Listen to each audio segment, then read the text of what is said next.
नमस्कार साथियों, मेरा नाम बसंत है और ये बात आज से 8 साल पहले की है। जब मैं एक प्राइवेट स्कूल में पढ़ा करता था, उस समय इस बात ने ज्यादा तूल नहीं पकड़ा, क्योंकि स्कूल प्रशासन ने मृतिका के परिजनों को बहुत सारा पैसा देकर केस को रफा दफा कर दिया था। मृतिका के परिजन भी काफी गरीब थे, इसलिए उन्होंने इस बात को यहीं रफा दफा कर दिया। लेकिन उसके बाद जो हुआ वो काफी भयानक था। वैसे तो ये सब उस स्कूल में होता रहता था, लेकिन एक दिन हम सारे दोस्त उस स्कूल में बड़े होने के बाद गए और फिर वहां से शुरू हुआ तकदीर का खेल। दरअसल ये बात तब की है जब मैं आज से 8 साल पहले गाजियाबाद के एक प्राइवेट स्कूल में 11वीं में पढ़ता था। इस समय में हमारे अंदर सही गलत की समझ तो आ ही जाती है। खैर, हमारे स्कूल में कुछ जेंट्स टीचर थे और इक्का दुक्का ही फीमेल टीचर्स थी, और वो भी ज्यादा समय तक वहां नहीं रुकती थी। मुझे ठीक से तो इसका कारण नहीं पता, लेकिन उड़ते उड़ते कई बार मैंने खबर सुनी थी कि कुछ सीनियर्स मेल टीचर महिला टीचर्स के साथ दुर्व्यवहार करते हैं। कभी कभी तो बेकार से कमेंट भी करते थे। अब ये सब हमारे सामने तो कभी नहीं हुआ, लेकिन ऐसा अक्सर सुनने में आता रहता था, और शायद यही कारण था कि स्कूल में महिला टीचर्स ज्यादा दिन तक नहीं टिकती थी। खैर, इन्हीं सबके दौरान एक दिन विशाखा मैडम वहां साइंस की टीचर बनकर आई। यहां मैं आपको एक बात बता दूं तो विशाखा मैडम काफी सुंदर थी। इसी के साथ ही उनकी उम्र 25 से ज्यादा की नहीं होगी। हम लोगों की उम्र भी उस समय 16-17 के आसपास की रही होगी, और सच कहूं तो हम में से कई लड़कों को विशाखा मैडम पर क्रश आ गया था। ऐसा नहीं था कि विशाखा मैडम जीन्स पैंट पहनती थी, बल्कि वो सलवार सूट ही पहनती थी।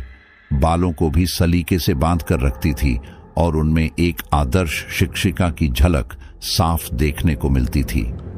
मैंने उन्हें कभी किसी दूसरे टीचर से फालतू बात भी करते हुए नहीं देखा। मुस्कुराते हुए बात करना तो बहुत दूर की बात थी। वो हमेशा अपने काम से काम रखती थी। उनका ये बर्ताव मुझे काफी पसंद था, और सच कहूं तो मैं उनके व्यक्तित्व से काफी प्रभावित था। खैर, हमारे एग्जाम खत्म हो चुके थे और अब स्कूल में छुट्टियां पड़ चुकी थी, लेकिन सारे टीचर्स आंसर शीट को चेक करने के लिए अब भी आ रहे थे। ऐसे में विशाखा मैडम भी आती थी। वहां सिर्फ एक वो ही महिला टीचर थी, लेकिन उनके हिसाब से परेशानी वाली कोई बात नहीं थी, क्योंकि वो हमेशा अपने काम से काम रखती थी। और यहाँ भी सारे टीचर्स ही तो हैं, जो कि हमारे समाज में कितने सम्माननीय होते हैं। सब ऐसे ही चल रहा था, लेकिन फिर एक दिन सबको पता चला कि विशाखा मैडम की स्कूल में मौत हो गई। हमें उस समय कारण तो नहीं पता, लेकिन स्कूल वाले बताते हैं कि उन्हें कोई दौरा पड़ा था, जिसकी वजह से उनकी मौत हो गई। उस समय उनकी मौत को प्राकृतिक बताकर मामला वहीं शांत करा दिया गया था। अब तक छुट्टियां भी खत्म हो चुकी थी। मैं 12वीं में आ चुका था, और जब मेरे एडमिशन की बात चली तो मेरे घर वाले मेरे लिए दूसरा स्कूल ढूंढने लगे। मुझे समझ नहीं आ रहा था कि आखिर वह लोग ऐसा क्यों कर रहे हैं, क्योंकि यह वाला स्कूल हमारे घर के पास में भी था और इसकी फीस भी ठीक ठाक थी। इसलिए मैंने मेरे घर वालों से जब इसका कारण पूछा तो उन्होंने इस बारे में मुझे कुछ नहीं बताया। लेकिन फिर कुछ दिनों बाद ही मैंने मेरे माता पिता को बात करते हुए सुना, और जो मैंने सुना वो सुनकर मुझे काफी धक्का लगा। मेरे पापा बोल रहे थे, अरे जो भी हुआ वो उस टीचर विशाखा के साथ हुआ था, तो ऐसे में हमारे बेटे का स्कूल बदलना जरूरी है क्या? मेरी माँ बोली, हाँ बिल्कुल जरूरी है। अरे विशाखा जी के साथ वो लोग दरिंदगी करके भी बच निकले, कोई कंप्लेन तक नहीं हुई, तो ऐसे में उन जानवरों के बीच में हमारा बेटा सुरक्षित रहेगा, इसकी क्या गारंटी है? देखिए जी, जो लोग एक बार ऐसा कर सकते हैं वो दोबारा भी कर ही सकते हैं। इसलिए मैं मेरे बेटे को वहां नहीं भेज सकती। मानती हूं कि वो लड़का है, लेकिन भेड़िए नोचने से पहले लड़का लड़की नहीं देखते। अरे विशाखा मैडम तो कभी फूहड़ता वाले कपड़े नहीं पहनती थी, सादा जीवन जीती थी, न किसी से फालतू बोलचाल थी। वो लोग उनके साथ ऐसा कर सकते हैं तो किसी के साथ भी कर सकते हैं। इस पर मेरे पिता कुछ ना बोले, लेकिन मैंने ये सारी बातें सुन ली थी। ये सब सुनकर मैं अंदर ही अंदर हिल गया था कि विशाखा मैडम के साथ इतना बुरा होने पर भी आखिर किसी ने कंप्लेन क्यों नहीं की। मैं ये सब जानना तो चाहता था, लेकिन इसके बारे में ज्यादा किसी को नहीं पता था। ये सब तो उनके गुनहगार और विशाखा मैडम ही जानते थे। अब विशाखा मैडम तो इस दुनिया में थी नहीं और उनके गुनहगार तो बताने से रहे। मैं इन सब में कुछ नहीं कर सकता था, इसलिए इन सब को भूलकर आगे बढ़ने की कोशिश करने लगा। मेरा एडमिशन दूसरे स्कूल में हो गया था और फिर स्कूल खत्म करके आगे की पढ़ाई पूरी करके मैं एक अच्छी कंपनी में लग गया। इस बात को मैं लगभग भूल ही चुका था कि 2 साल पहले मेरे स्कूल के समय के दोस्तों के साथ मेरा एक रियूनियन हुआ। हम सभी बहुत समय बाद मिल रहे थे और अब तक हम सभी अपनी अपनी लाइफ में बहुत आगे बढ़ चुके थे। अब हम स्कूल के समय के दोस्त थे, तो हमारे मन में वापस हमारे स्कूल के दिनों को याद करते हुए गेम्स खेलने की सोची और इन्हीं सब के दौरान हमने ट्रुथ और डेयर गेम खेला, जो कि हम अपने स्कूल के समय में भी खेला करते थे। इन्हीं सब में सबसे पहला नंबर हमारे दोस्त वैभव का आया और उसने ट्रुथ चुना। हमने उसे स्कूल के दिनों का उसका कोई राज बताने के लिए बोला, जिसे उसने आज तक किसी को नहीं बताया। अब ये सुनकर पहले तो वो थोड़ा कुछ सोचने लगा, लेकिन फिर अगले ही पल वो बोला, अब चूंकि मैंने ट्रूथ ले ही लिया है, तो मैं वो अपना डार्क सीक्रेट तुम लोगों को बताना चाहता हूं, ताकि तुम लोगों को भी पता चले कि हमारे स्कूल के टीचर्स कैसे थे। ये सुनकर हम सारे एकदम हैरान रह गए कि आखिर ये ऐसा क्या बताना चाहता है, और फिर अगले ही पल उसने बताना शुरू किया। जब हम लोग 9वीं क्लास में थे, तब मैं कुछ सब्जेक्ट में फेल हो गया था। तब प्रमोद सर ने मुझे बुलाकर कहा कि मैं कुछ सब्जेक्ट में फेल हो चुका हूं और अगर मुझे आगे 10वीं में जाना है, मुझे जो वो कहें वो करना होगा। अब मैं वापस इस क्लास में तो रहना नहीं चाहता था, वरना मेरे पापा मुझे तोड़ कर रख देते। इसलिए मैं उनकी बात मान गया और फिर स्कूल खत्म होने के बाद उन्होंने मेरे साथ बहुत गलत हरकत की। तुम समझ रहे होगे कि मैं क्या कहना चाहता हूं। ये सुनकर हम सारे एकदम हैरान रह गए थे, क्योंकि प्रमोद सर पढ़ाई के मामले में बहुत ज्यादा स्ट्रिक्ट थे और वो ऐसा कुछ कर सकते हैं, इसका हमें आइडिया नहीं था। खैर, हम लोगों ने आगे अपना गेम कंटिन्यू किया। इसी तरह से गेम चलता रहा और फिर मेरी भी बारी आई। अब यहां पर मैं ट्रूथ नहीं लेना चाहता था, क्योंकि पता नहीं ये लोग क्या पूछ लें, इसलिए मैंने डेयर लिया। उन सब ने कुछ देर सोच विचार करने के बाद मुझे एक डेयर दिया, और वो ये था कि मुझे हमारे उसी स्कूल के अंदर वहां पर जाना होगा जहां पर विशाखा मैडम की मौत हुई थी, यानी कि स्कूल का वो लेडीज वॉशरूम। मैं फौरन मान गया, क्योंकि ये मेरे राज से तो बेहतर ही था। और फिर हम सारे अपने उस स्कूल की ओर बढ़ गए। वहां आकर मेरे सारे दोस्त तो बाहर रुक गए और उन्होंने कहा, देख, हम यहीं रहकर तेरा इंतजार करेंगे। स्कूल के सभी कमरों के दरवाजे लगे होंगे सिवाय बाथरूम के, और तुझे लेडीज वॉशरूम में ही जाना है। और हाँ, वहां घुसते हुए तुझे हमें वीडियो कॉल करना होगा, ताकि हमें पता चले कि तू सच में वहां गया था। मैं इस बात के लिए मान गया, लेकिन जैसे ही मैं दीवार के पास गया, मेरा एक दोस्त बोला, सोच ले यार, सुना है विशाखा मैडम की आत्मा आज भी उस बाथरूम में भटकती रहती है। ये सुनकर मैंने उसे घूरते हुए कहा, तुझे कैसे पता? तू गया था क्या यहां? वो बोला, अरे नहीं, लेकिन मैं उसके बाद भी यहीं पड़ा था और कभी कभी बाथरूम के पास से गुजरते हुए मैंने विशाखा मैडम की आवाज सुनी थी। मैंने कहा, मैं डरता नहीं इन सब से, और फिर ये बोलकर मैं स्कूल की बाउंड्री वॉल फांद कर स्कूल के अंदर आ गया। स्कूल के अंदर लाइन से बहुत से कमरे बने हुए थे और फिर थोड़ा आगे चलकर अंदर की तरफ ही वो लेडीज वॉशरूम आया। मैंने अपने दोस्तों को वीडियो कॉल लगाया और कहा, देखो, मैं इस बाथरूम के अंदर जा रहा हूं। वो सारे लोग मुझे वहां जाता हुआ देख रहे थे। बाथरूम के अंदर जाकर मैंने उन्हें चारों ओर से बाथरूम दिखाया और फिर वीडियो कॉल काट दिया। अब इससे पहले कि मैं वहां से निकलता, किसी लड़की की सिसकियों की आवाज मुझे सुनाई दी। वो आवाज सुनकर मैं उस आवाज की दिशा में आगे बढ़ गया। वो आवाज वहां मौजूद सबसे लास्ट वाले टॉयलेट में से आ रही थी। मैंने टॉयलेट के दरवाजे पर दस्तक दी और पूछा, कौन है? मेरी आवाज सुनकर वो आवाज आनी बंद हो गई। मुझे पूरा यकीन था कि मुझे वहम नहीं हुआ था, इसलिए मैंने दरवाजे पर दोबारा दस्तक दी और कहा, देखिए, अगर आप किसी परेशानी में हैं तो मुझे बताइए, मुझसे जो बन पड़ेगा वो मैं करूंगा। मेरे इतना बोलने पर भी जब अंदर से दोबारा कोई आवाज नहीं आई तो मैं वापस जाने के लिए मुड़ा, लेकिन मेरे मुड़ते ही मुझे मेरे कंधे पर किसी का एक ठंडा हाथ महसूस हुआ। ये देखकर मैं डर से वहीं जड़ हो गया। मुझे समझ नहीं आ रहा था कि ये कौन है, लेकिन फिर तभी किसी औरत की ठंडी रूखी आवाज मुझे सुनाई दी। मैं कब से किसी आदमी का यहां आने का इंतजार कर रही थी। ये आवाज सुनकर मैं घबरा तो गया ही था, लेकिन इससे भी ज्यादा मुझे हैरानी थी, क्योंकि वो आवाज किसी और की नहीं बल्कि विशाखा मैडम की थी। मैं हैरानी से जब पीछे पलटा तो काफी हैरान रह गया, क्योंकि मेरे ठीक सामने ही विशाखा मैडम थी। उनके कपड़े जगह जगह से फटे हुए थे। उनके शरीर पर बहुत से घाव से, जिनमें से खून रिस रहा था। शरीर की त्वचा रहस्यमयी ढंग से सफेद हो चुकी थी और आंखों की पुतलियां सफेद हो चुकी थीं। उन्हें ऐसे देखकर मैं काफी घबरा गया और डर के पीछे हटते हुए बोला, विशाखा मैडम, आप यहां इस हाल में कैसे? ये सुनकर विशाखा मैडम बोली, तुम मुझे जानते हो?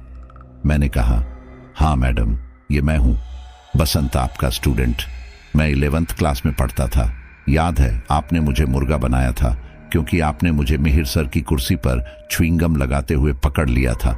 याद आया? विशाखा मैडम बोली, हाँ याद आया बेटा, तुम तो काफी बड़े हो गए। मैंने कहा, हाँ मैडम, आपके आशीर्वाद से मैं एक बहुत बड़ी कंपनी में काम कर रहा हूं, लेकिन आप यहां इस हाल में कैसे? मैंने सुना था कि स्कूल में कोई दौरा पड़ने से आपकी मौत हो गई थी। विशाखा मैडम बोली, मेरी मौत कोई दौरा पड़ने से नहीं हुई थी, बल्कि मेरे साथ बहुत बुरा हुआ था। यह सुनकर मैं हैरानी से बोला, ऐसा क्या हुआ था आपके साथ? विशाखा मैडम बोली, ये उस दिन की बात थी जब मैं स्कूल में सभी बच्चों की आंसर शीट चेक कर रही थी। अब यहां पर मैं विशाखा मैडम की आप बीती आपको पूरी फ्लैशबैक में जाकर बताता हूं। दरअसल उस दिन विशाखा मैडम स्टाफ रूम में बैठकर बच्चों की आंसर शीट चेक कर रही थी। वहां आसपास कुछ टीचर भी थे जो कि काम करते हुए विशाखा मैडम को निहार रहे थे। कुछ देर बाद उनमें से एक टीचर नितिन उनके पास आया और बोला, और विशाखा जी, कहीं चाय पीने चलें? ये सुनकर विशाखा ने एक नजर उसे गुस्से में घूरा और फिर वापस अपने काम में लगते हुए बोली, मुझे कोई चाय वाय नहीं पीनी, आप अपना काम कीजिए और मुझे भी अपना काम करने दीजिए। ये सुनकर वो टीचर एक बहशी मुस्कान चेहरे पर लाते हुए बोला, अरे ऐसे कैसे, आजकल तो सब चलता है विशाखा जी, और अगर आपको तरक्की चाहिए और अपनी सैलरी बढ़वानी है तो थोड़ा आप हमें खुश कीजिए, फिर देखिए हम आपकी कैसे सिफारिश करते हैं प्रिंसिपल से।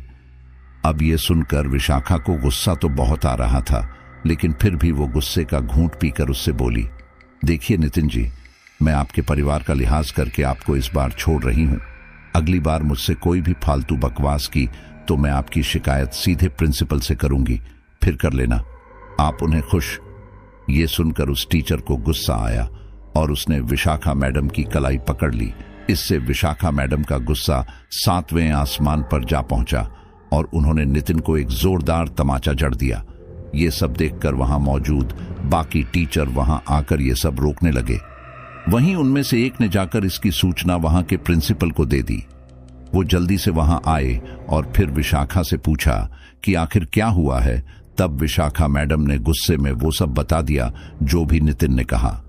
प्रिंसिपल सर ने उन्हें एक नजर देखा और फिर कहा, देखो, तुम्हें तरक्की पाने के लिए किसी को भी खुश करने की जरूरत नहीं है, बस मेरा ध्यान रखो। ये सुनकर जहां विशाखा मैडम हैरान रह गई, वहीं वहां मौजूद उन टीचर्स के चेहरे पर एक वहशी मुस्कान आ गई थी। विशाखा मैडम ने जैसे तैसे खुद को संभाला और फिर कहा, मुझे कोई तरक्की नहीं चाहिए और ना ही मुझे यहां से काम करना है, इसलिए मैं यहां से जा रही हूं। ये बोलकर विशाखा मैडम ने टेबल पर मौजूद अपना बैग उठाया और फिर वहां से जाने लगी। लेकिन ठीक इसी दौरान प्रिंसिपल ने उनका रास्ता रोक लिया और कहा, ऐसे तो मैं अब आपको जाने नहीं दूंगा, आपको मुझे खुश करना ही होगा। और फिर उसके बाद वहां मौजूद चारों टीचर्स ने विशाखा को घेर लिया। विशाखा को गुस्सा तो बहुत आ रहा था, लेकिन वो चारों लोग भूखे भेड़ियों की तरह विशाखा को घेर कर खड़े हो गए। विशाखा ने हिम्मत जुटाकर कहा, आप लोगों ने अगर मेरे साथ कुछ गलत किया तो बच नहीं पाएंगे। मैं यहां से निकलकर सबको तुम लोगों की काली करतूत बता दूंगी, इसीलिए भलाई इसी में है कि मुझे जाने दो। ये सुनकर वे सारे लोग एक दूसरे का मुंह ताकने लगे और फिर उन सब ने मिलकर विशाखा मैडम को दबोचने की कोशिश की। इसी दौरान विशाखा मैडम ने उनके इरादों को भांप लिया था, इसलिए वो तेजी से नीचे झुककर उनके चंगुल से निकलकर बाहर की तरफ भागी। वे सारे भी विशाखा मैडम के पीछे पीछे भागे। इसी दौरान भागते भागते विशाखा मैडम का दुपट्टा नितिन के हाथों में आ गया। इससे विशाखा को पता चल गया कि वो लोग उससे ज्यादा पीछे नहीं हैं। इसी दौरान उसकी नजर सामने मौजूद लड़कियों के बाथरूम पर पड़ी। विशाखा मैडम बिना ज्यादा समय गंवाए उस बाथरूम के अंदर जा घुसी और घुसते ही अंदर से दरवाजा लगा लिया। विशाखा के सामने अब समस्या ये थी, वो कुछ समय के लिए तो इन सब से बच गई थी, लेकिन ज्यादा देर तक नहीं बच सकती थी, क्योंकि उस बाथरूम के अंदर आने का एक ही दरवाजा था, जिसके बाहर ही वो पांचों दरिंदे खड़े थे। उसके अलावा उस बाथरूम में कोई दरवाजा नहीं था। विशाखा उस बाथरूम से बाहर निकलने की सोचती रही, लेकिन वे पांचों दरिंदे अब वो दरवाजा तोड़ने की कोशिश करने लगे थे। विशाखा को समझ आ चुका था कि अब इन सब से बचना नामुमकिन है, इसलिए उसने अपनी जान ही देने की सोची। उनकी नजर वहां मौजूद पोछे वाली बाल्टी पर पड़ी।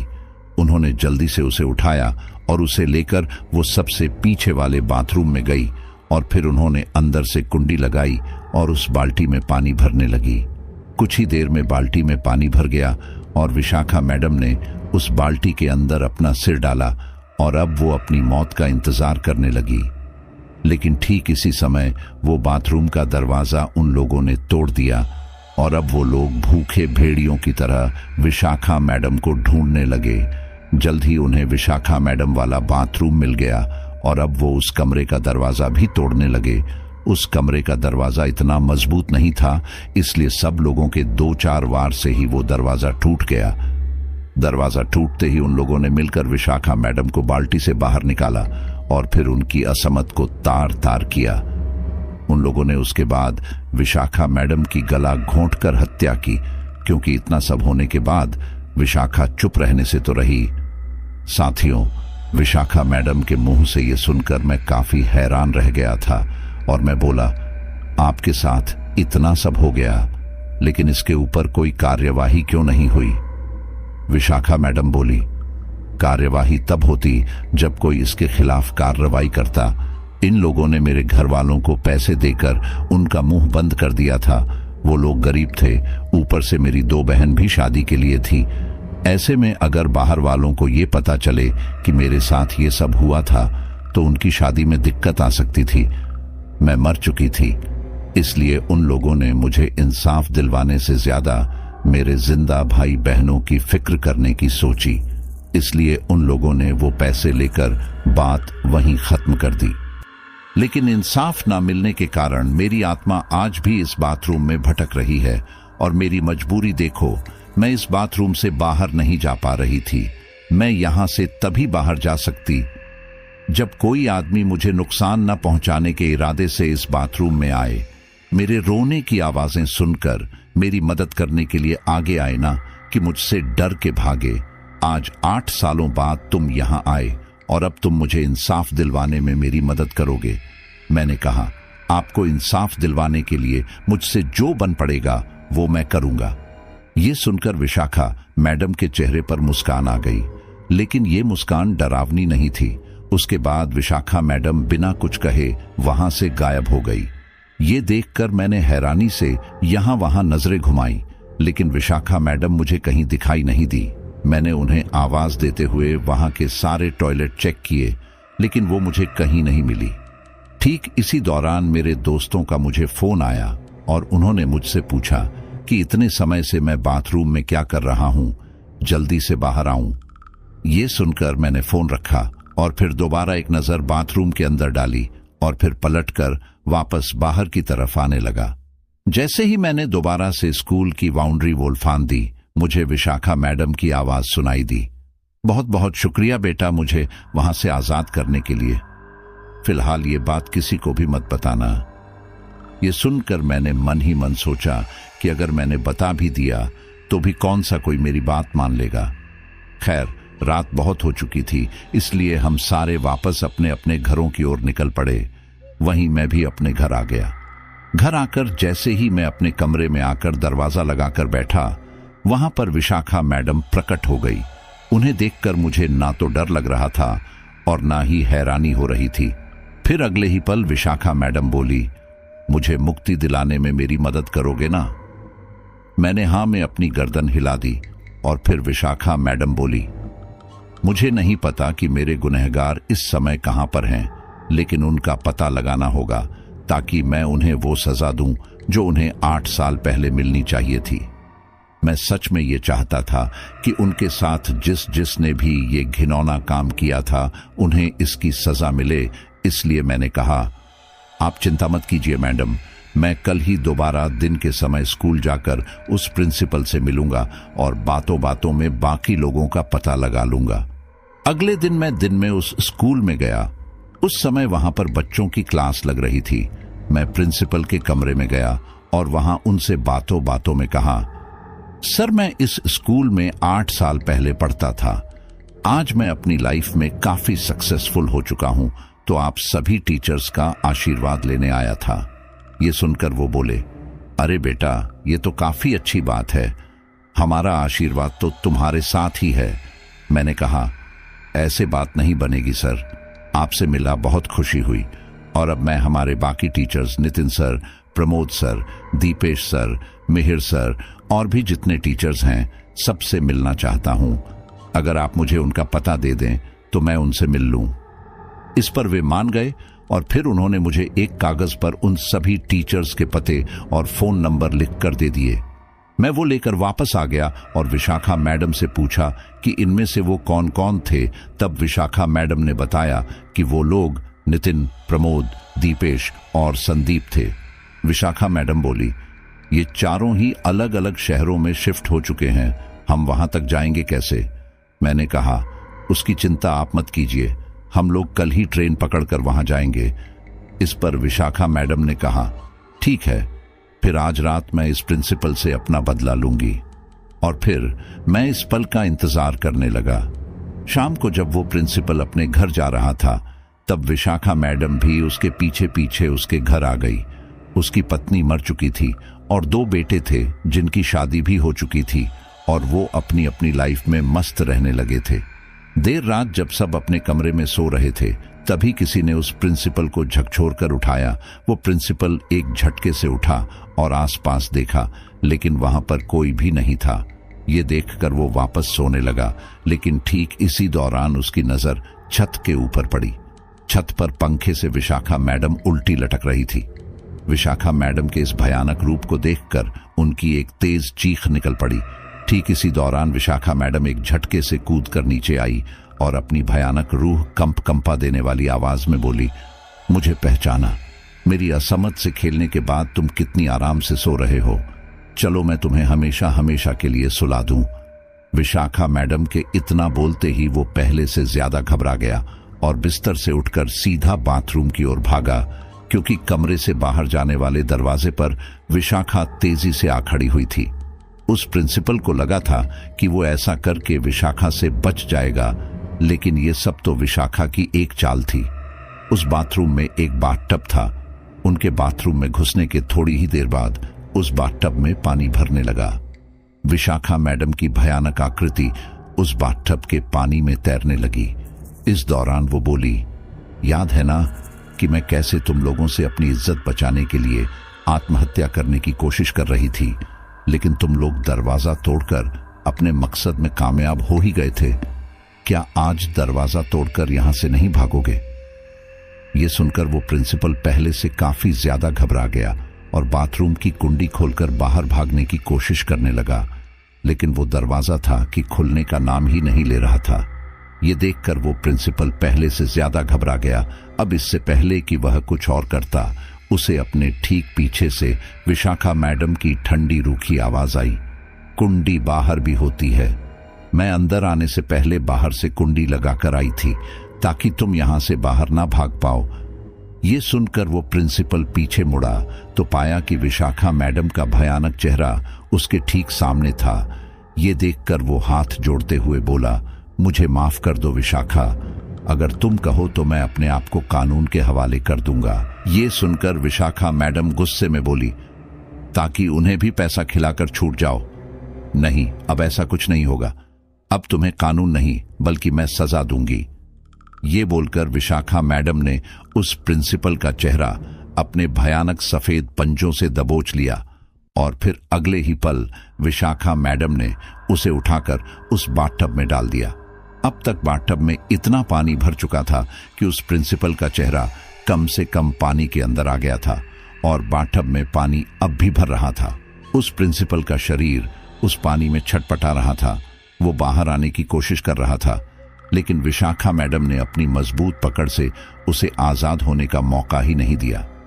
कुछ ही देर के अंदर ही उसके शरीर में हलचल होना बंद हो गई और फिर विशाखा वहां से चली गई। लेकिन जाने से पहले उसने उस बाथरूम का दरवाजा अंदर से लगाकर बाहर से खोल दिया था ताकि सबको ये हादसा लगे। खैर, हुआ भी ऐसा ही, इसलिए इसके ऊपर कोई छानबीन भी नहीं हुई। वहीं मैं और विशाखा मैडम अब पानीपत के लिए निकल चुके थे, क्योंकि विशाखा मैडम का एक गुनहगार संदीप रिश्वत खिलाकर वहां के एक सरकारी स्कूल में साइंस का टीचर बन गया था। रास्ते में ही विशाखा मैडम ने मुझे बताया कि कैसे उन्होंने उस प्रिंसिपल से बदला लिया। सच कहूं तो मुझे ये सुनकर बहुत खुशी हो रही थी, क्योंकि वो इसी लायक था। अगर हमारे समाज में इतना कठोर कानून हो तो कोई भी शख्स ऐसा कुछ करने से पहले 100 बार सोचता। खैर, कुछ घंटों के सफर के बाद आखिरकार हम पानीपत पहुंच गए। उस समय चूंकि रात होने वाली थी, इसलिए मैंने एक होटल में कमरा लिया और फिर खाना खाने के बाद सो गया। अगले दिन नहा धोकर तैयार होकर मैंने एक फूलों का गुलदस्ता लिया। आखिर संदीप सर के आगे नाटक भी तो करना था। मैं उनके घर पहुंच गया। वैसे तो उस दिन छुट्टी वाला दिन नहीं था, लेकिन संदीप सर फिर भी घर पर थे। खैर, मैं उनके पास गया, उनके पैर छुए और ऐसे नाटक किया जैसे कि सच में मैं इतने सालों बाद उनसे मिलकर काफी खुश था। हमारे बीच बातचीत हुई। बातों बातों में मैंने उनसे पूछा कि आखिर आज तो छुट्टी भी नहीं है, फिर आप घर पर कैसे, क्योंकि अभी तो आप रिटायर भी नहीं हुए होंगे। तब वो बोले, अरे स्कूल जाता ही कौन है, अरे हम सरकारी नौकरी इसीलिए तो करते हैं। हम तो बस कभी कभार देखने के लिए स्कूल चले जाते हैं, बाकी समय घर पर रहकर पार्ट टाइम ट्यूशन पढ़ाते हैं। आखिर इतना पैसा खिलाकर ये नौकरी मिली है, इसका कुछ लाभ तो मिले। इस पर मैंने बस उनकी हाँ में हाँ मिला दिया। लेकिन सच में ये संदीप सर स्कूल टाइम में ज्ञान तो बहुत बांटते थे, लेकिन मुझे इनकी सारी असलियत पता चल गई। खैर, थोड़ी देर वहां बैठने के बाद मैं वापस आ गया, लेकिन इस दौरान मेरे साथ विशाखा मैडम नहीं थी, क्योंकि मैं उन्हें वहां छोड़ने ही तो गया था। मैं वापस होटल आकर विशाखा मैडम के वापस आने का इंतजार करने लगा। कुछ देर बाद विशाखा मैडम वहां आई और बोली, तुम यहां से फिलहाल जाओ, मैं 10 दिन बाद तुम्हारे घर आ जाऊंगी। पहले तो मेरा मन नहीं माना विशाखा मैडम को वहां छोड़ने का, लेकिन फिर मैं मान गया। मैं उस दिन ही वहां से वापस अपने शहर आ गया। वहीं विशाखा मैडम संदीप सर के साथ अपने साथ किए कृत्य का बदला लेने लगी। उसी दिन संदीप सर रात में जब खाना खा रहे थे, तब उन्हें खाने की प्लेट में कुछ कीड़े नजर आए।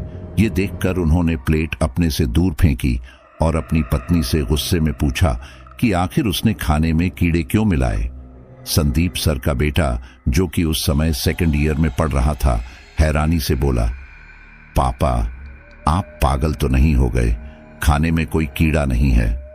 ये बोलकर उसने वो खाने की प्लेट उठाकर अपने पिता को दिखाई।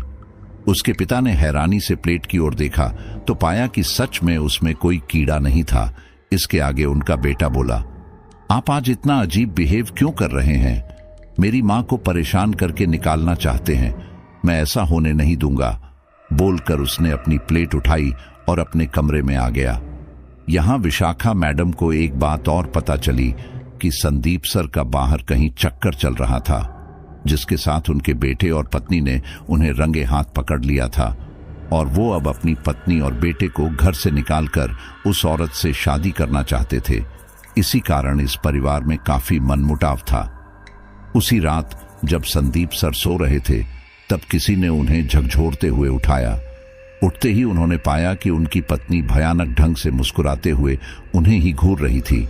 ये देखकर वे काफी घबरा गए, लेकिन फिर उन्होंने जैसे तैसे हिम्मत करके पूछा कि आखिर तुम्हें क्या हुआ? आधी रात में ऐसे क्यों हंस रही हो? उनकी पत्नी ने पहले तो कुछ न कहा और फिर अगले ही पल उन्होंने संदीप सर को एक जोरदार तमाचा जड़ा। ये थप्पड़ संदीप सर के लिए काफी हैरानी वाला था, क्योंकि उनकी पत्नी ने आज तक उनसे कभी ऊंची आवाज में बात तक नहीं की थी। थप्पड़ मारना तो बहुत दूर की बात थी। संदीप ने जैसे तैसे खुद को संभाला और हिम्मत करके अपनी पत्नी से पूछा कि आज आखिर तुम्हें हो क्या गया है? आज तुम इस तरह से बर्ताव क्यों कर रही हो? लेकिन उनकी पत्नी कुछ ना बोली। उन्होंने अब अगले ही पल संदीप को गुस्से में उठाया और फिर उठाकर बेड से डायरेक्ट नीचे पटक दिया। संदीप को पता चल चुका था कि उसके साथ किसी ने कुछ कर दिया था, क्योंकि उनके अंदर इतनी ताकत कहां से आ गई कि वह उन्हें इस तरह से उठाकर नीचे फेंके। इसलिए नीचे गिरते ही वह जैसे तैसे खुद को संभालते हुए कमरे से बाहर की तरफ भागे। उनकी पत्नी भी उनके पीछे पीछे भागी और इस दौरान संदीप चिल्लाने लगा, अरे क्या कर रही हो भाग्यवान? मैं तुम्हारा पति हूं। अरे सौरभ बेटे बचाओ, देखो तुम्हारी मां को क्या हुआ।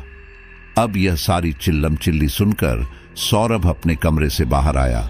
बाहर आकर उसने अपने पिता से पूछा, क्या बात है? आपने इतनी रात में शोर क्यों मचा रखा है? तब संदीप ने उन्हें सारी बात बताई। इस दौरान संदीप की पत्नी एकदम शांति से वहां खड़ी थी। सब सुनकर सौरभ ने उन्हें एक नजर देखा। वह उनके पास गया और उनसे पूछा, मां आप ठीक हो? उन्होंने हां में अपनी गर्दन हिला दी और फिर यह देखकर सौरभ को काफी ज्यादा गुस्सा आया। उसने अपने पिता से कहा, आप इतनी रात को यहां हम सबको परेशान कर रहे हैं। अरे भले ही आपके पास कोई काम धंधा नहीं है, लेकिन हमारे पास तो है। आपका क्या है? बस पूरे दिन आराम से नौकरी के पैसे बैठकर खाते रहते हैं, लेकिन हमें तो बाहर काम करना पड़ता है। अपना ना सही हमारा तो सोचो। अब की बार कोई आवाज नहीं आनी चाहिए, वरना मैं पुलिस में कंप्लेंट करूंगा। फिर मैं आपका लिहाज नहीं करने वाला। अब बोलकर सौरभ तो अपने कमरे में चला गया, लेकिन फिर संदीप हैरानी से अपनी पत्नी की तरफ देखने लगा। उसकी पत्नी सौरभ के सामने तो आंखें नीचे करके खड़ी थी, लेकिन उसके जाते ही वह संदीप को देखते हुए भयानक ढंग से मुस्कुराने लगी। यह देखकर संदीप काफी ज्यादा घबरा गया और बोला, तुम मेरी पत्नी नहीं हो सकती।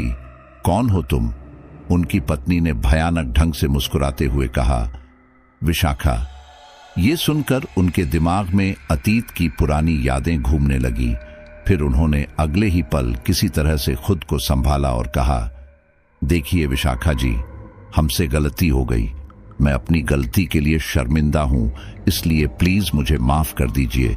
मुझे उस दिन बाकियों ने बहका दिया था। उनकी पत्नी के शरीर में मौजूद विशाखा मैडम बोली, तुम बहक बहुत जल्दी जाते हो ना? चलो मैं इससे तुम्हें निजात दिला देती हूं, और इससे छुटकारा पाने का सिर्फ एक ही तरीका है, और वो है मौत। ये बोलकर दो वो अपने हाथ आगे बढ़ाकर संदीप की ओर बढ़ने लगी। यह सब देखकर संदीप काफी घबरा गया और उसने दोबारा से अपने बेटे को आवाज लगाई। वह आवाज सुनकर उनका बेटा दोबारा गुस्से में अपने कमरे से बाहर निकला, और इससे पहले कि वह कुछ बोलना, संदीप बोला, तुम्हारी मां के अंदर कोई बुरी ताकत आ गई है और वह मुझे मारना चाहती है। मुझे बचा लो बेटा। मुझे पता है मुझसे गलती हुई है और मैं इसका पश्चाताप भी करूंगा, लेकिन मुझे इससे बचा लो। यह सुनकर सौरभ अपनी मां की ओर देखा, क्योंकि संदीप जैसे बोल रहा था उसे देखकर पता लग रहा था कि वह झूठ नहीं बोल रहा है। इसलिए उसने अपनी मां से कहा, आप ठीक हो ना? अब इससे पहले कि वह कुछ बोलती, संदीप बोल पड़ा, अरे वह ठीक नहीं है। उसने अभी मुझे बताया था कि वह तेरी मां नहीं है, बल्कि कोई दुष्ट आत्मा है। यह सुनकर सौरभ ने उसे घूरा और फिर कहा, अगर ऐसा है तो मैं यह बात भी उनके मुंह से सुनना चाहूंगा। अगर यह तुम्हें बता सकती है तो मुझे भी बता ही सकती है, और अगर इसमें कहीं आपकी गलती निकली तो याद रखना, मैं लिहाज नहीं करूंगा कि आप मेरे पिता हैं। यह सुनकर उसकी मां बोली, यह सही कह रहा है। मैं इसकी पत्नी नहीं बल्कि विशाखा हूं। इसने मेरे साथ गलत करके मुझे मार दिया था और अब मुझे अपनी मौत का बदला लेना है। यह सुनकर सौरभ को काफी गुस्सा आया। उसने गुस्से में अपने पिता की ओर देखा। उसने शर्म से अपनी आंखें नीचे कर ली थी। ये देखकर सौरभ फिर दोबारा अपने कमरे की ओर बढ़ने लगा। अपने कमरे के दरवाजे की ओर आकर वह रुका और फिर मुड़कर अपने पिता की ओर देखते हुए बोला, मैंने हमेशा से देखा था कि कैसे आप मेरी मां को परेशान करते हैं, लेकिन ये नहीं पता था कि तुम एक रेपिस्ट और खूनी हो और तुमने जो किया है उसकी सजा तुम्हें मिलनी ही चाहिए। विशाखा जी, आपको इनके साथ जो करना है करो, मुझे कोई प्रॉब्लम नहीं है, लेकिन हाँ, मेरी मां को कुछ मत करना, उन्होंने वैसे ही बहुत तकलीफ झेल ली है। बोलकर सौरभ अपने कमरे में चला गया। वहीं संदीप उसे आंखें फाड़ फाड़ कर देखता रहा। उसके जाने के बाद उसने वापस विशाखा मैडम की ओर देखा और कहा, देखिए, मुझे माफ कर दीजिए, आप जो कहेंगे वह मैं करूंगा, लेकिन मुझे मारिए मत। विशाखा मैडम कुछ देर सोचकर बोली, ठीक है, मैं तुम्हें नहीं मारूंगी, मैं तुम्हें छोड़ दूंगी, लेकिन बदले में तुम्हें फोन करके अपने साथ उस दिन मौजूद बाकी साथियों को यहां बुलाकर इकट्ठा करना होगा। उनकी जान लेकर मैं तुम्हारी जान छोड़ दूंगी। बताओ, मंजूर है? अपनी जान की हर किसी को पड़ी रहती है, इसलिए वह इस काम के लिए मान गया। विशाखा मैडम ने उन्हें उस दिन छोड़ दिया। अगले दिन सुबह सुबह ही उन्होंने अपने बाकी साथियों को फोन करके मिलने की इच्छा जाहिर की। उनमें से एक दीपेश तो तुरंत मान गया और फिर 2-3 दिन बाद ही दीपेश संदीप से मिलने उसके घर आ गया। उसको वहां देखकर संदीप के चेहरे पर राहत के भाव आ गए थे, क्योंकि उसके वहां आने से अब संदीप की जान तो कम से कम बच ही जाएगी। शाम का समय था। दोनों बैठकर शराब पी रहे थे। ठीक इसी दौरान विशाखा मैडम ने संदीप के शरीर पर कब्जा कर लिया। दीपेश इस बात से अनजान लगातार शराब पीते हुए उनसे बातें किए जा रहा था। संदीप सर ने पीना एकदम रोक दिया। उनकी नजर उस शराब की बोतल पर टिक गई। वह बोतल कांच की थी। अब इससे पहले कि कोई कुछ समझ पाता, संदीप सर ने वह बोतल उठाई और उसके पीछे का हिस्सा तोड़कर नुकीला किया। ये देखकर दीपेश हैरानी से बोला, अरे तुझे ज्यादा चढ़ गई है क्या? संदीप सर कुछ ना बोले और फिर अगले ही पल उन्होंने वह बोतल दीपेश के पेट में घुसेड़ दी। इससे दीपेश खुद को संभाल ना सका और जमीन पर गिर पड़ा। ठीक इसी समय संदीप ने वो बोतल उसके पेट में से निकाली और फिर सीने में घोंप दी। ठीक इसी समय उनकी पत्नी वहां आ गई। वहां का दृश्य देखकर उनकी चीख निकल पड़ी, लेकिन संदीप अब भी दीपेश के ऊपर बेतहाशा वार किए जा रहा था। कुछ ही देर में वहां आस पड़ोस के लोग आने लगे। उनके आने की आहट सुनकर संदीप अपनी पत्नी से बोला, डरो मत, इसको अभी ठिकाने लगा देंगे तो किसी को कुछ पता नहीं चलेगा। उनकी पत्नी को समझ नहीं आ रहा था कि वह ऐसा क्यों बोल रहा है। वही आस पड़ोस के लोगों ने आकर यह सब सुन लिया था। उन लोगों ने फौरन पुलिस को फोन किया। पुलिस के आते आते दीपेश की मौत हो चुकी थी। वहां मौजूद उसके पड़ोसियों ने संदीप के खिलाफ बयान दिया, जिससे पुलिस संदीप को पकड़ कर ले गई।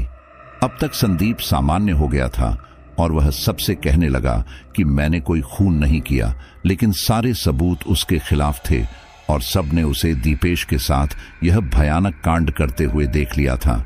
इन सब के बाद सौरभ उनसे मिलने के लिए जेल में नहीं गया, क्योंकि उन्हें उसकी जरूरत नहीं थी। वही विशाखा मैडम वापस मेरे पास आ गई थी। उन्होंने आकर मुझे बताया कि कैसे उन्होंने संदीप के हाथों दीपेश को मरवा दिया।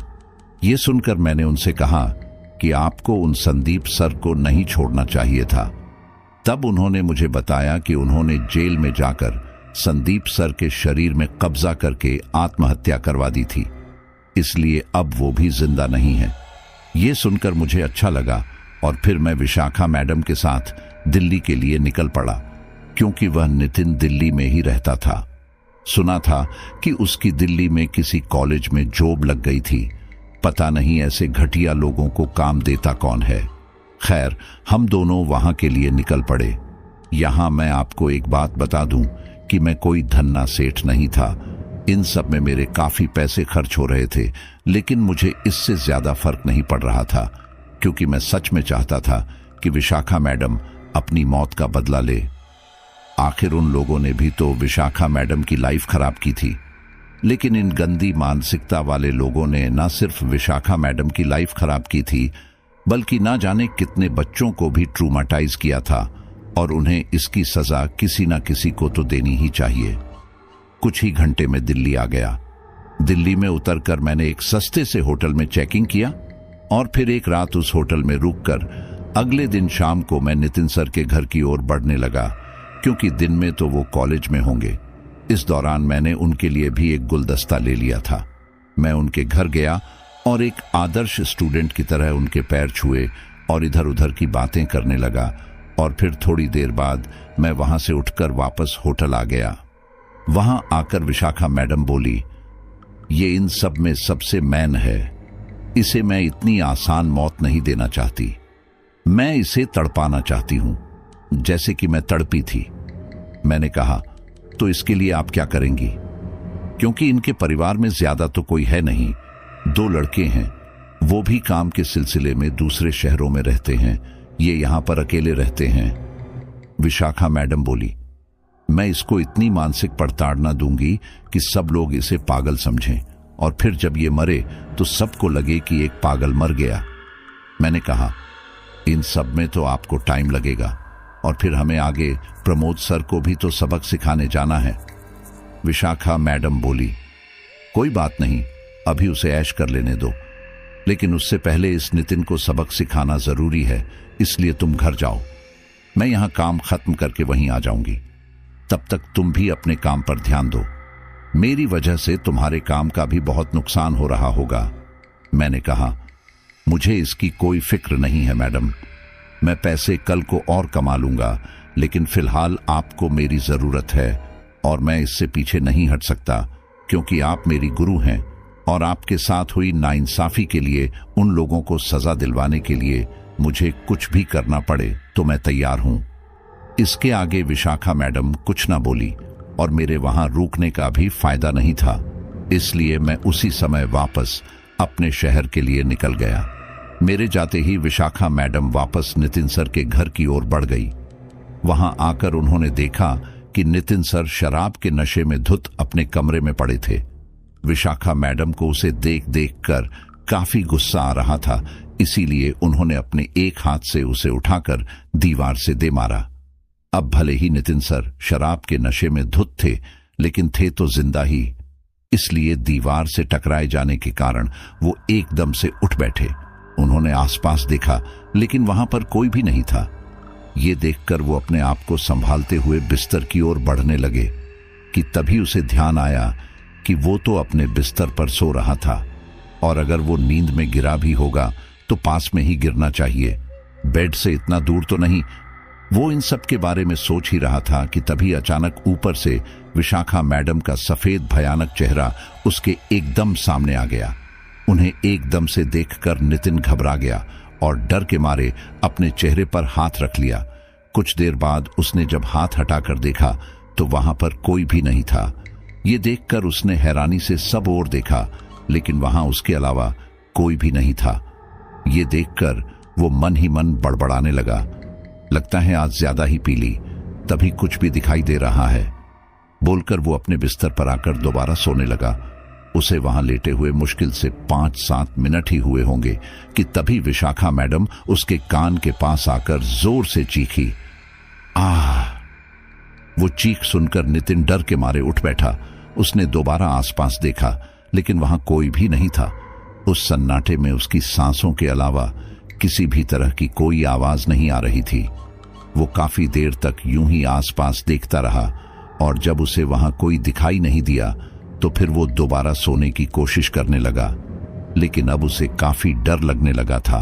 डर के मारे उसकी आंखों से नींद भी उड़ चुकी थी, लेकिन फिर भी जैसे तैसे उसने वो रात काटी। सुबह होने पर उसके नौकर घर आकर घर के कामकाज करने लगे। वहीं नितिन कॉलेज के लिए तैयार होने लगा। वो कॉलेज गया, लेकिन आज नींद पूरी ना होने के कारण उसके सिर में काफी दर्द हो रहा था, लेकिन काम तो करना ही था। वो क्लास में आया और बच्चों को पढ़ाने लगा, लेकिन इसी दौरान जब वो ब्लैक बोर्ड पर कुछ लिख रहा था, तब उसे किसी लड़की की हंसी की आवाज सुनाई दी। नितिन लिखना छोड़कर पीछे मुड़ा और सबसे पूछा कि आखिर तुम में से कौन हंस रहा था। बच्चे ये सब सुनकर एकदम हैरान रह गए, क्योंकि वे सारे तो एकदम शांति से बैठकर पढ़ रहे थे। हंस तो कोई नहीं रहा था, लेकिन ये बात उनके मुंह पर बोलने की किसी की हिम्मत नहीं हो रही थी, क्योंकि उनकी गिनती सबसे गुस्सैल टीचरों में आती थी, जो किसी भी बच्चे की बेइज्जती करने से कभी पीछे नहीं रहता था। इसलिए वे सारे शांत ही रहे। ये देखकर नितिन बोला, अभी के लिए मैं तुम लोगों को छोड़ रहा हूं। ये बोलकर वो दोबारा ब्लैक बोर्ड पर कुछ लिखने लगे। लगभग 5 से 7 मिनट बाद उन्हें दोबारा से किसी लड़की के हंसने की आवाज आई और वो गुस्से में पलटे और कहा, कौन था तुम में से जो हंस रहा था? बताओ जल्दी, वरना पूरी क्लास सजा पाने के लिए तैयार रहना। ये सुनकर वे सारे बच्चे घबराते हुए एक दूसरे का मुंह ताकने लगे, क्योंकि उन्हें कोई आवाज नहीं आ रही थी। इसलिए उनमें से एक बच्चा हिम्मत करके उठा और बोला, सर, हमें तो कोई आवाज नहीं आई।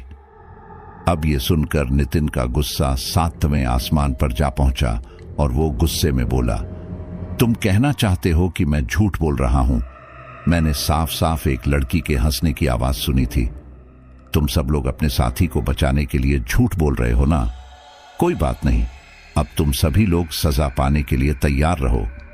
और फिर ये बोलकर नितिन गुस्से में प्रिंसिपल के ऑफिस आया और उन्हें पूरी बात बताई। उस क्लास में 70 बच्चे थे और उन 70 बच्चों में से उस एक को ढूंढना काफी मुश्किल था। इसलिए प्रिंसिपल ने उसे कहा कि वो बच्चों को वार्निंग देकर छोड़ दे। अब प्रिंसिपल के फैसले के आगे नितिन क्या ही कर सकता था, इसलिए उसने ऐसा ही किया। कुछ देर बाद लंच का टाइम हुआ तो नितिन बाकी टीचर्स के साथ स्टाफ रूम में बैठकर लंच करने लगा। इसी दौरान उसके एक साथी टीचर ने उसे अपनी लाई हुई सब्जी दी। सब्जी लेते ही नितिन ने जैसे ही सब्जी की ओर देखा तो डर के मारे उसने एक झटके में वो सब्जी दूर फेंक दी।